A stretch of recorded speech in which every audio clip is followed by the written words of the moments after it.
Hello students, हमारे आसपास के पदार्थ चैप्टर कर रहे थे हम। और आज लेक्चर 4 के अंदर हम जो क्वेश्चंस आ गए हैं, क्योंकि हमने अवस्थाओं के बारे में पढ़ लिया था, सॉलिड, लिक्विड और गैस के बारे में। अब कुछ क्वेश्चंस आए हैं। सबसे पहला क्वेश्चन जो है वो है कि घनत्व के आधार के ऊपर आपने रखना है, किस किस को रखना है। प्रश्न में दे रखा है क्या है, एक तो वायु दे रखी है, एक चिमनी का धुआं दे रखा है, और शहद, जल और चौक, रुई और लोहा।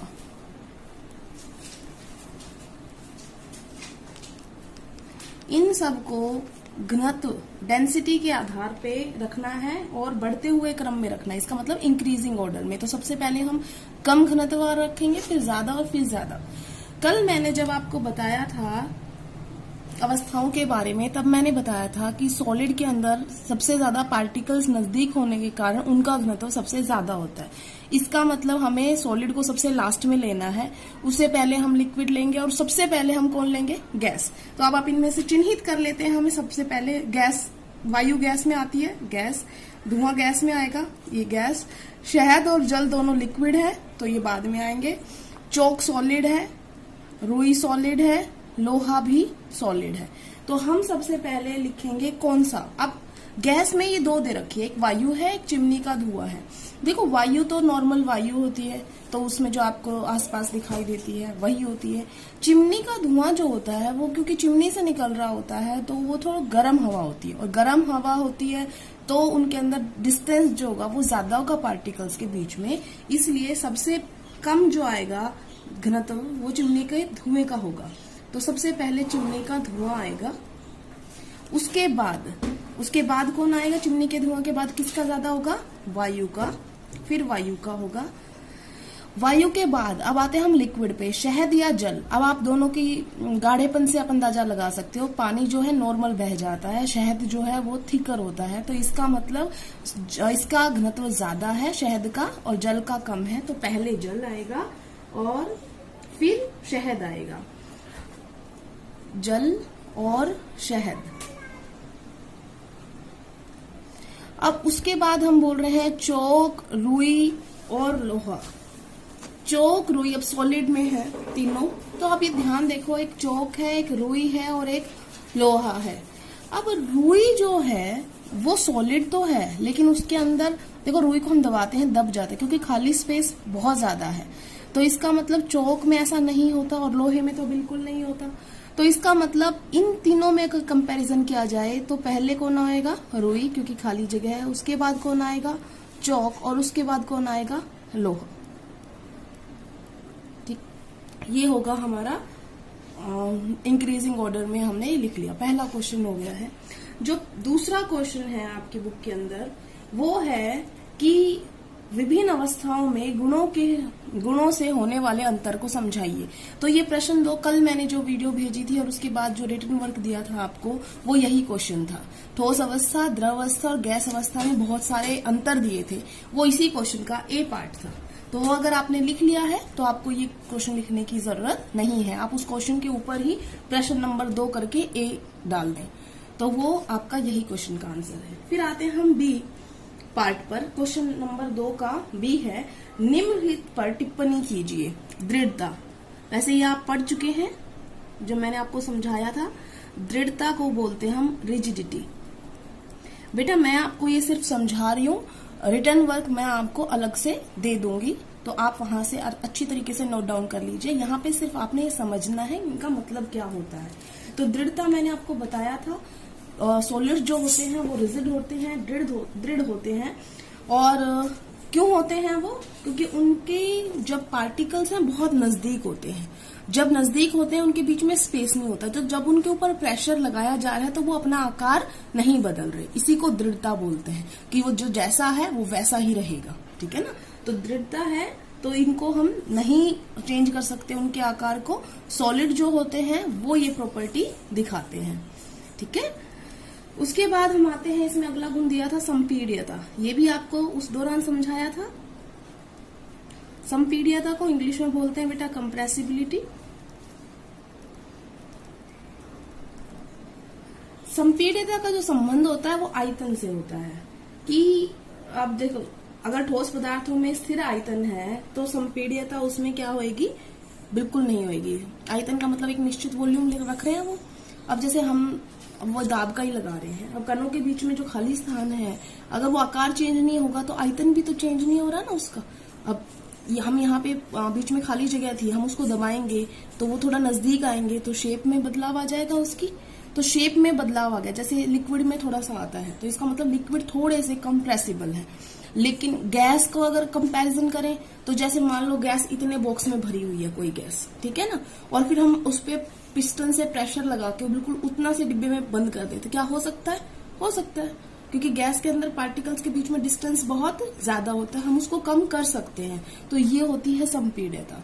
गैसेस में सबसे अधिक होती है, लिक्विड में बहुत थोड़ी सी होती है, और सॉलिड के अंदर तो होती ही नहीं है। उसके बाद आते हैं हम तरलता।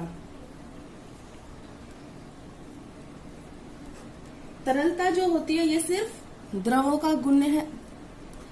द्रव इसका मतलब लिक्विड, लिक्विड स्टेट सिर्फ ये दिखाएगा गुण।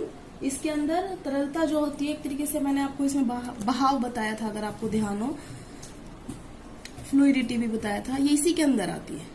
तरलता, फ्लूइडिटी, बहाव एक ही बात है, बहने की जो क्षमता होती है। तो सॉलिड कभी नहीं बहते, सॉलिड में नहीं होती है, किसमें होती है? लिक्विड में होती है और गैस में भी होती है। उसके बाद आते हैं बर्तन में गैस का भरना।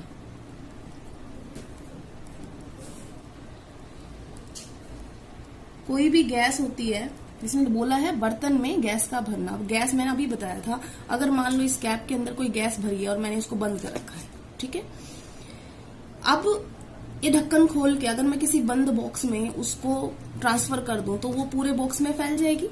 इसका मतलब गैस जो होती है वो स्टेट है जो अपना आकार भी बदल रही है और आयतन भी बदल रही है। तो वो जोन सा भी उसे बर्तन मिलेगा, जैसा भी वेसल मिलेगा, वो उसी वेसल के हिसाब से उसमें पूरा कवर कर लेगी, उसको पूरा भर लेगी। इसे बोलते हैं गैस का भरना बर्तन में। तो ये किस वजह से हो पाई? क्योंकि उनके बीच में आकर्षण बल बहुत बहुत कम है कणों के बीच में। तो पहले कण अगर इस कैप में रखेंगे तो कण बहुत नजदीक आ गए थे, लेकिन जैसे ही आप उसको खोलोगे ढक्कन को और बड़े बॉक्स में डालोगे तो वो दूर चले जाएंगे, क्योंकि इनके बीच में आकर्षण बल इतना नहीं है कि वो वहां पे बांध के रख सके उनको, ठीक है, कणों को। इसलिए वो गैस जो होती है पूरे बर्तन में भर जाती है। आकार, आकार मतलब शेप। अब अभी बताया मैंने, एक पदार्थ का एक कण है, दूसरे कण से आकर्षण बल रख रहा है। आकर्षण बल बहुत अधिक होगा तो पार्टिकल्स बिल्कुल क्लोज रहेंगे, बहुत क्लोज होंगे, तो उन्होंने कोई शेप बना ली होगी उसमें, लेकिन वो आकार बना लिया। अगर वो फोर्स ऑफ अट्रैक्शन इनके बीच में बहुत ज्यादा है तो हम उसको बदल नहीं सकते उस आकार को। क्यों? क्योंकि वो जो जैसे ये फोर्स है एक कण और दूसरे कण के बीच में, हम इनको सेपरेट नहीं कर पा रहे। क्यों नहीं कर पा रहे? क्योंकि फोर्स ऑफ अट्रैक्शन बहुत स्ट्रांग है। लेकिन जब वो दूर दूर हैं तो हम उनको सेपरेट कर सकते हैं। गैस में तो और दूर है तो हम और सेपरेट कर सकते हैं। इसका मतलब जो ठोस अवस्था में जहां पर आकर्षण बल बहुत अधिक होता है उनका आकार कभी भी नहीं बदलता। किसके अंदर नहीं बदलता? सॉलिड के अंदर। लिक्विड में आकार बदलता है ना, उसने जग की शेप ले ली, फिर पतीले के अंदर जो दूध डाला था उसकी शेप ले ली थी, तो इसका मतलब सॉलिड का आकार बदल जाता है। तो हम यही कह रहे थे कि सॉलिड का आकार जो होता है वो नहीं बदलता, लिक्विड और गैस का आकार बदल जाता है। अब बात करते हैं हम गतिज ऊर्जा की। गतिज ऊर्जा मतलब काइनेटिक एनर्जी, वो ऊर्जा जो कणों की गति के हिसाब से संबंध रखती है। तो गतिज ऊर्जा सबसे अधिक किसमें होती है?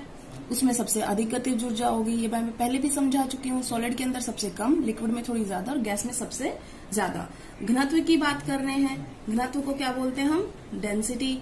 तो जो डेंसिटी होती है वो क्या होता है? एक तरीके से अगर फॉर्मूला मैं बताऊं, किसी पदार्थ का घनत्व निकालना है तो उस पदार्थ का द्रव्यमान कितना है बटे में उस पदार्थ का आयतन कितना है। इंग्लिश मीडियम के लिए मास ऑफ दैट सब्सटेंस बटे में वॉल्यूम ऑफ दैट सब्सटेंस। तो मास बटे में वॉल्यूम, द्रव्यमान बटे में आयतन उसका घनत्व है। ज्यादा पार्टिकल्स होंगे तो ज्यादा मास होगा उस पर्टिकुलर एरिया में। तो सॉलिड के अंदर अगर वॉल्यूम सबका सेम रखा जाए तो सॉलिड में ज्यादा मास होता है, तो सॉलिड में डेंसिटी भी ज्यादा होगी, लिक्विड में थोड़ी सी और कम हो जाएगी, गैस में थोड़ी और कम हो जाएगी। ठीक है, ये हमने कर लिए हैं। अब आते हैं हम प्रश्न 3 पर। तो प्रश्न 3 पर आते हैं, वो वही क्वेश्चंस हैं। गैस पूरी तरह उस बर्तन को भर देती है जिसमें इसे रखते हैं। तो ये मैं पहले ही बता चुकी हूँ इस क्वेश्चन को कि उनके अंदर आकर्षण बल बहुत कम होता है, इस वजह से वो पूरे बर्तन को चारों तरफ से घेर लेते हैं और भर जाते हैं उसके अंदर। अगला है, गैस बर्तन की दीवारों पर दबाव डालते हैं। जो गैस होती है वो प्रेशर डालती है किसी वेसल में जिसके अंदर रखा जाता है। तो होता क्या है, जैसे फॉर एग्जांपल बी क्वेश्चन को कर रहे हैं हम, ये कोई बर्तन है, इसमें हमने रखा। गैस जो होती है, मैंने बताया था गैस के अंदर गतिज ऊर्जा बहुत ज्यादा होती है, मूवमेंट होती है पार्टिकल्स की बहुत ज्यादा। तो जो पार्टिकल्स है वो मूव कर रहे हैं, यहाँ टक्कर मार रहे हैं, कोई पार्टिकल यहाँ टक्कर मार रहा है। तो एक दबाव क्या होता है कि कितना फोर्स एक्ट कर रहा है किसी पर्टिकुलर एरिया के ऊपर। तो जब गैस के कण जो होते हैं वो घूमते रहते हैं और आपस में टकराते हैं, बर्तन की दीवारों पे टकराते हैं, तो इसकी वजह से वहां पर बल लगता है, यहाँ पर दीवारों पर। तो इस वजह से वो वहां पर दबाव बनाते हैं। ठीक है, उसके बाद सी है, लकड़ी की जो मेज होती है वो ठोस कहलाती है। क्यों कहलाती है? सबसे पहली बात, वो आकार नहीं बदलती, वो अपना आयतन नहीं बदलती, वो कठोर होती है। तो ये सारे गुण किसके हैं? ठोस के हैं। तो आप ऐसे लिख सकते हैं कि लकड़ी की मेज जो होती है उसके अंदर निश्चित आकार होता है, निश्चित आयतन होता है, उसके कोई भी उसकी संपीड़ितता नहीं दिखाती वो, इस वजह से वो एक ठोस कहलाती है। उसके बाद हवा में हम आसानी से अपना हाथ चला सकते हैं, लेकिन एक ठोस लकड़ी के टुकड़े में हाथ चलाने के लिए हमें कराटे में दक्ष होना पड़ेगा। सीधी सी बात है, जब आप हवा में चला रहे हो, जैसे यहाँ है हवा, तो मैं हाथ चला रही, क्यों? क्योंकि एक कण और दूसरे कण के बीच में आकर्षण बल जो है वो बहुत कम है। तो मैं आराम से अपने हाथ से जो फोर्स लग रही है उससे मैं तोड़ सकती हूँ उस आकर्षण बल को। लेकिन जो इस सॉलिड में, ये जो मेज है या जो ये कार्डबोर्ड है, इसको तोड़ने के लिए मुझे ज्यादा फोर्स लगानी पड़ेगी, क्योंकि इनके पार्टिकल बहुत नजदीक है, इनके बीच में फोर्स ऑफ अट्रैक्शन बहुत ज्यादा है। इनको तोड़ने के लिए मुझे इनकी फोर्स से ज्यादा फोर्स अप्लाई करनी पड़ेगी। तो गैस में तो बहुत कम आकर्षण बल होता है, तो इजीली हम हाथ चला सकते हैं, लेकिन ठोस के अंदर ज्यादा आकर्षण बल होता है, इसलिए वो नहीं तोड़ सकते हम इतने, हमें फिर और ज्यादा प्रेशर लगाना पड़ेगा। उसके बाद हम लास्ट क्वेश्चन पे आ रहे हैं बेटा। लास्ट है 4th क्वेश्चन। सामान्यतः ठोस पदार्थ की अपेक्षा ध्रुवों का घनत्व कम होता है, लेकिन आपने बर्फ के टुकड़े को पानी में तैरते हुए देखा होगा। पता लगाइए ऐसा क्यों होता है। देखो, अभी हमने पढ़ा था कि ठोस का जो घनत्व होता है सबसे ज्यादा होता है, द्रव का फिर कम और गैस का सबसे कम होता है। और ये बात ये होती है कि जो हल्की चीज होती है वो पानी पर तैरती है, ठीक है, अगर उससे हल्की होती है, और भारी चीज होती है तो वो डूब जाती है। लेकिन जो बर्फ होती है वो क्या होती है? वो ऊपर तैरती है। जबकि अगर बर्फ है तो बर्फ तो ठोस अवस्था है, उसे क्या होना चाहिए? डूब जाना चाहिए था, क्योंकि पानी से ही बनी थी ठोस अवस्था उसकी, तो उसको ज्यादा होना चाहिए था। तो क्वेश्चन बिल्कुल सही है। तो हमने क्या कहना है कि जब नॉर्मल ठोस अवस्था होती है तो घनत्व ज्यादा होता है, लेकिन बर्फ के केस में क्या होता है? बर्फ के केस में उसके अंदर जो वाटर मॉलिक्यूल होता है वो दूसरे वाटर मॉलिक्यूल से ऐसे अटैच होता है चारों तरफ, और ये जो स्ट्रक्चर होती है इसकी, ये केज लाइक स्ट्रक्चर बनाते हैं। दिख रहा है आपको? केज बन रहे, खाली जगह बन रही है, तो ये एक केज लाइक स्ट्रक्चर बनती है इसकी, जिसकी वजह से यहाँ पर खाली स्थान बहुत ज्यादा होते हैं। आइस की जो अंदर स्ट्रक्चर होती है उसके अंदर रिक्त स्थान, खाली स्थान बहुत अधिक होते हैं, जिसकी वजह से वो पानी से उसका जो घनत्व होता है वो कम होता है। जो बर्फ का घनत्व होता है वो कम होता है, इसलिए बर्फ जो है पानी के ऊपर तैरती है। ठीक है, ये 4 क्वेश्चन हैं, इनके रिटर्न में आपको भेज दूंगी। बाकी अगर कुछ फिर भी डाउट रहता है तो आप मुझे बता सकते हैं। Thank you class.